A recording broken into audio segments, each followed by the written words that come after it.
Hello दोस्तों, तो हम लोग पढ़ते हैं इस सीरीज़ में फिजिकल की सीरीज़ पढ़ रहे थे। उसमें क्या कर रहे थे, कुछ क्वेश्चन लेके सॉल्व करते थे और उनके बारे में जो कॉन्सेप्ट होते थे उनको सीखते थे। तो ये फर्स्ट क्वेश्चन जो है वो इलेक्ट्रोकेमिस्ट्री का है। इलेक्ट्रोकेमिस्ट्री का फर्स्ट क्वेश्चन, इसको देखते हैं कि रिएक्शन कैसे फिजिबल होती है, कैसे कैलकुलेट करते हैं चीज़ों को और कैसे इस फॉर्मूले को, इस क्वेश्चन को सॉल्व करते हैं। तो फर्स्ट क्वेश्चन है द स्टैंडर्ड एंट्रोपी। इसमें क्या कह रहा है, standard gives free energy change of the reaction के लिए वैल्यू दी गई है। और इसमें क्या कह रहा है, सोज द, और वैल्यू कितनी है, -2.7 किलो जूल मोल इनवर्स। ठीक है, और रिएक्शन ये दी है, एसन से टिन डबल प्लस जा रहा है और लेड डबल प्लस से लेड में जा रहा है। और इसके लिए इलेक्ट्रॉन पोटेंशियल की हाफ सेल की वैल्यू दी गई है और फुल सेल की वैल्यू, इस हाफ सेल की वैल्यू निकालनी है। तो सबसे पहले फुल सेल की वैल्यू पता होनी चाहिए, तभी तो हाफ सेल की वैल्यू निकाल सकते।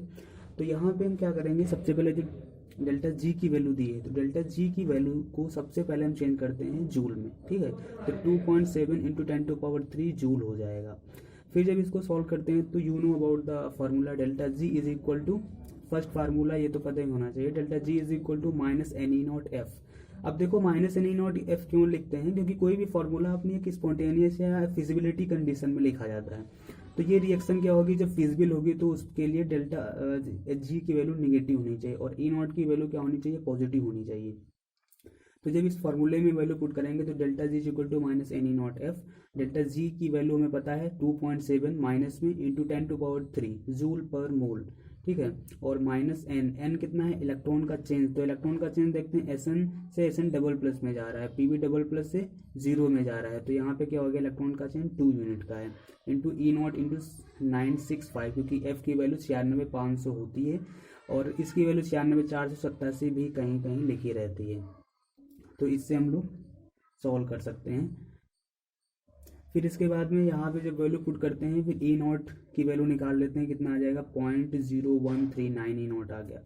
ठीक है, तो यहाँ तक क्वेश्चन का थोड़ा था एक पार्ट सॉल्व हो जाता है। दूसरा पार्ट में क्या हमें देखना होता है, सबसे पहले ये जो मेरी मेन रिएक्शन दी रहती होती है, सेल रिएक्शन, इसके अकॉर्डिंग हमें रिएक्शन डिज़ाइन करनी होती है। कैसे बनाते हैं रिएक्शन को, तो इसके कई सारे तरीके होते हैं। कभी कभी मेन रिएक्शन दे देता है, कभी कभी नहीं देता है। तो यहाँ पे क्या है, यहाँ पे रिएक्शन दी हुई है बट हाफ सेल पोटेंशियल को ये क्या कर रहा है, चेंज कर रहा है। तो देखेंगे कैसे चीज़ों को मैनेज करते हैं। तो Sn से यहाँ पे क्या, Sn से Sn डबल प्लस में जा रहा है, तो जब Sn से Sn डबल प्लस में जाएगा तो 2 इलेक्ट्रॉन इसने रिलीज किए होंगे, लूज किए होंगे, तो 2 इलेक्ट्रॉन रिलीज हुए। और Pb डबल प्लस से किस में जा रहा है, Pb डबल प्लस से इसमें किस में जा रहा है, Pb में। तो Pb डबल प्लस से Pb में 2 इलेक्ट्रॉन एक्सेप्ट करके रिडक्शन हो गया, तो ये होगा, क्योंकि कोई भी रिएक्शन रेडॉक्स रिएक्शन के टर्म में लिखी जाती है जनरली। तो 2 इलेक्ट्रॉन ये कैंसिल हो जाएंगे, फिर क्या बचेगा, Sn और Pb इधर बचेगा और Sn और Pb इधर बचेगा। तो इस प्रकार से हमने पूरी रिएक्शन को डिजाइन कर लिया। अब इस रिएक्शन का पोटेंशियल लिखते हैं। पोटेंशियल क्या होता है, तो पोटेंशियल निकालने के कई सारे तरीके होते हैं। जैसे कुछ लोग क्या करते हैं, पोटेंशियल में ई राइट माइनस ई लेफ्ट करते हैं, रिडक्शन माइनस ऑक्सीडेशन करते हैं, कैथोड माइनस एनोड करते हैं। ठीक है, तो उसको ना ध्यान में रखते हुए सबसे पहले क्या करें हम, इलेक्ट्रोड पोटेंशियल किसी भी कंप्लीट रिएक्शन का निकालना हो तो जो भी हाफ सेल रिएक्शन हो जितनी, उनको सबको ऐड कर दो तो हमें वैल्यू पता हो जाती है इलेक्ट्रोड पोटेंशियल की कंप्लीट की। तो हाफ सेल में क्या क्या हुआ होगा, एक रिडक्शन वाली होगी हाफ सेल और एक ऑक्सीडेशन हाफ सेल होगी। तो दोनों को हमने जब ऐड कर दिया तो हमें क्या मिल जाएगा, फुल पोटेंशियल मिल जाए कंप्लीट सेल का। तो अब देखते हैं, सबसे पहले क्या करना होता है, E0 की वैल्यू यहाँ से हम फाइंड आउट कर चुके हैं 0.0139, ये वैल्यू पुट कर देंगे। और ई रिडक्शन की वैल्यू तो दी है, Pb डबल प्लस से Pb में ई रिडक्शन की दी है। ठीक है, अब ऑक्सीडेशन की नहीं पता है और ऑक्सीडेशन की सोल्व करना है।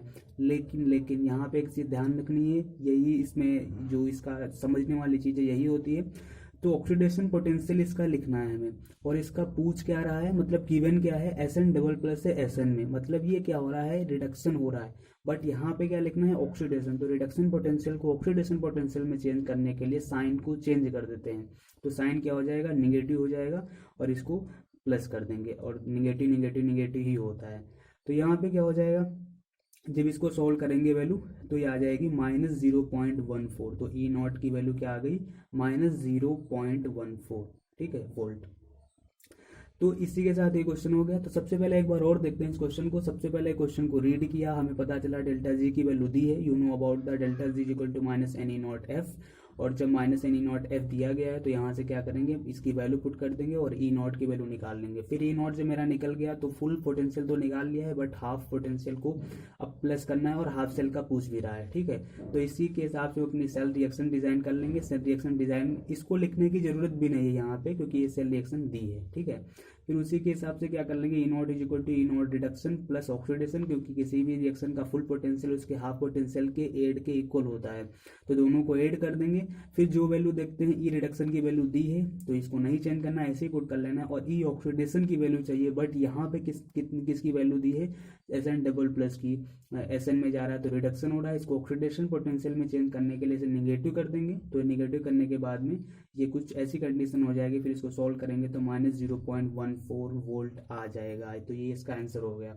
अगर इसको अब हम क्या करते हैं, अगर इस क्वेश्चन में एक और क्वेश्चन ऐड करते हैं, क्योंकि इस क्वेश्चन से आपके लगभग 4-5 कॉन्सेप्ट क्लियर हो जाएंगे। First concept spontaneity of the reaction, मतलब रिएक्शन फिजिबल है या नहीं है। तो फिजिबिलिटी रिएक्शन की चेक करने के लिए सबसे पहले कौन सी वैल्यू देखते हैं, क्या देखते हैं, ई नॉट की वैल्यू पॉजिटिव होनी चाहिए, डेल्टा जी की वैल्यू क्या होनी चाहिए, नेगेटिव होनी चाहिए। तो फर्स्ट कॉन्सेप्ट ये हुआ। सेकंड कॉन्सेप्ट क्या है, ई नॉट कैसे कैलकुलेट करेंगे डेल्टा जी से। और थर्ड कॉन्सेप्ट क्या है, हाफ, अगर ई नॉट दिया है और एक हाफ सेल दी है, दूसरी हाफ सेल को कैसे कैलकुलेट करेंगे। तो इससे हम लोग 3-4 कॉन्सेप्ट ये। और ये जो फिफ्थ कॉन्सेप्ट है ये हमारा क्या है, केएसपी निकालने को कहता है। तो अगर केएसपी इस रिएक्शन की पूछ रहा है तो केएसपी कैसे देखेंगे, केएसपी का फॉर्मूला होता है, E not is equal to 0.0591 by N log KSP. तो एन की वैल्यू कितनी है, इलेक्ट्रॉन कितने चेंज हो रहे हैं, 2 इलेक्ट्रॉन का चेंज है। ई नॉट की वैल्यू कितनी दी है, 0.0139। और यहाँ से वैल्यू जब सोल्व करेंगे तो लॉग के एस पी, यहाँ से क्या देखेंगे, लॉग के एस पी की वैल्यू देखेंगे पहले। लॉग के एस पी की वैल्यू 0.4633 आ जाएगी। लॉग के एस पी की वैल्यू कितनी आएगी, 0.4633। अब देखते हैं कि 0.4633 वैल्यू जो ये आ रही है, तो यहाँ पे ये तो लॉग के एस पी की वैल्यू हम विदाउट कैलकुलेटर निकाल सकते हैं, बट अगर के एस पी पूछेगा तो इसके लिए कैलकुलेटर जरूरी ही है, कैलकुलेटर होना ही चाहिए। तो ऐसे एग्जाम जिनमें कैलकुलेटर नहीं नेसेसरी होता है, नहीं दिया जाता है, वहाँ पे बस यहीं तक वैल्यू निकलवाएगा। और जहाँ पे कैलकुलेटर होगा वहाँ पे क्या करेंगे, इसका एंटी लॉग लेना पड़ेगा। और किसी भी चीज़ को अगर एंटी लॉग लेते हैं, लॉग को एंटी लॉग में, तो 10 टू पावर में चला जाता है, ठीक है। और अगर बेस ई यहाँ पे ई के टर्म में होता तो ई की पावर में चला जाता है, दिस इज द एक्सपोनेंशियल की पावर, ठीक है। तो ये के एस पी की पावर क्या आ जाएगा, 10 की पावर 0.4633 में ये चला जाएगा। और इसको कैलकुलेटर के साथ जब सॉल्व करेंगे तो के एस पी इक्वल टू आ जाएगा 2.9060। तो this is the final answer, ठीक है। तो इस क्वेश्चन से 3-4 चीजें सीखने की मिली, ठीक है। फिर हम नेक्स्ट क्वेश्चन देखते हैं। तो नेक्स्ट क्वेश्चन में क्या है, ये एनसीईआरटी का क्वेश्चन है। तो इसमें क्या है, calculate the equilibrium constant. Equilibrium constant कह रहा है कैलकुलेट कीजिए। ये रिएक्शन फाइनल दी गई है और यहाँ से ई नॉट की वैल्यू दी है। फिर इसमें कंडीशन और 2 मैंने लगा रखी है अपनी तरफ से कि रिएक्शन फिजिबल है या नहीं है, कैसे चेक करेंगे, गिव्स फ्री एनर्जी कैसे कैलकुलेट करेंगे। तो अब देखते हैं इस क्वेश्चन को।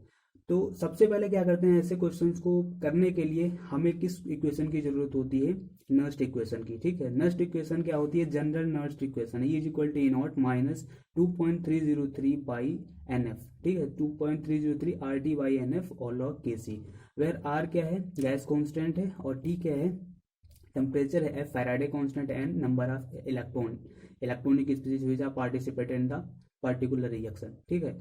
तो लॉग केसी हमें निकालना है यहाँ से। तो केसी ऐसे भी लिख सकते हैं और केसी ना भी लिखें तो वहाँ पे प्रोडक्ट अपॉन रिएक्टेंट कर देते हैं। तो प्रोडक्ट अपॉन रिएक्टेंट भी केसी होता है। The concentration of the product upon the concentration of the reactant is known as the KC, ठीक है, equilibrium constant of the particular reaction. तो यहाँ पे देखते हैं जो मेरी जो कंसंट्रेशन सेल्स होती हैं जनरली इक्विलिब्रियम कांस्टेंट, इक्विलिब्रियम की कंडीशन पे हमें ध्यान रखना है। तो फर्स्ट पॉइंट ये इंपॉर्टेंट है कि इक्विलिब्रियम की कंडीशन पे हमेशा ई की वैल्यू, जो ईएमएफ होता है, electromotive force, this is the electrode potential, standard electrode potential नहीं, सेल पोटेंशियल जो होता है जनरल कंडीशन पे, वो हमेशा 0 हो जाता है, ठीक है। और ई नॉट की वैल्यू 0 नहीं होती है, और ई नॉट की वैल्यू यहाँ पे मेंशन है। ई नॉट का मतलब ये होता है the value given at a standard temperature, standard condition, minus 0.0591 by N log K C. तो यहाँ पे क्या करेंगे, ये जब 0 हो गया तो ये इधर ले जाएंगे तो ये पॉजिटिव वैल्यू हो जाएगी, वैल्यू पुट कर देंगे। और 0.0591 को हम 0.06 लिख सकते हैं अपनी सुविधा के लिए। तो इसको जब सॉल्व करेंगे तो 0.03 आ जाएगा। लॉग के सी की वैल्यू यहाँ से सॉल्व करते हैं 0.46 बाई 0.03 हो जाएगा। तो यहाँ से हम किसकी वैल्यू निकाल लेंगे, लॉग के सी की वैल्यू निकाल लेंगे, और लॉग के सी की वैल्यू यहाँ से निकल आएगी। फिर क्या करना है, अगर के सी आपको निकालना है तो 10 टू पावर में उसी वैल्यू को कर देते हैं बाई कैलकुलेटर, इसको हम सॉल्व कर सकते हैं। ठीक है, फिर डेल्टा जी अगर निकालना हो तो minus N E not F लगाएंगे फार्मूला, माइनस एन, एन कितना है, इलेक्ट्रॉन का चेंज, 2 इलेक्ट्रॉन का चेंज हो रहा है, वैल्यू पुट कर देंगे और इसी के साथ ही क्वेश्चन पूरा। यहाँ से डेल्टा जी आ जाएगी 86850, बट किलो जूल में लिखना है तो किलो जूल में क्या हो जाएगी वैल्यू 86.850। ठीक है, तो यहाँ से हम ऐसे इस क्वेश्चन को सॉल्व कर सकते हैं।